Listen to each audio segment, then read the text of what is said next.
Hey, what's up guys, in this video we're going to talk about the HTML elements.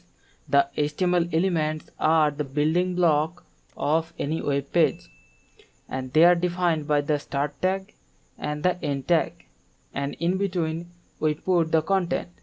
Like an example, we have the opening h1 tag and the closing h1 tag, and in between we have the heading, and this will be rendered to the web page and we have the output. Similarly, we have the opening p tag and the closing p tag, and in between we have the paragraph content, and this paragraph is rendered by the web page. But there are some HTML elements which does not have any end tag. Like an example, the br tag. So the br tag does not have any end tag, and these kind of elements are called empty elements, and these elements do not have any content. So it is always important not to skip the end tag. However, some HTML elements may display correctly even if you forget the end tag.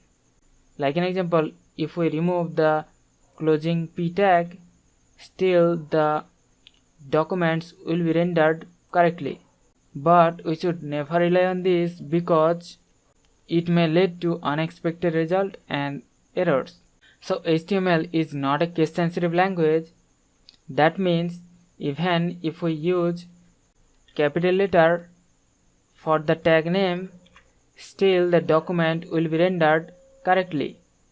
And also we need to remember that in HTML all the elements are nested inside one another.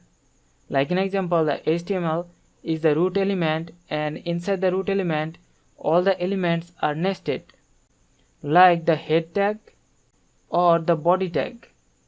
Even inside the head tag we have the nested title tag, or even inside the body tag we have the nested h1 or the p tag. So in HTML all the elements are nested inside one another, and this way we can achieve the required output while rendering the web page. So hope you understand about the HTML elements. We'll see you in the next one.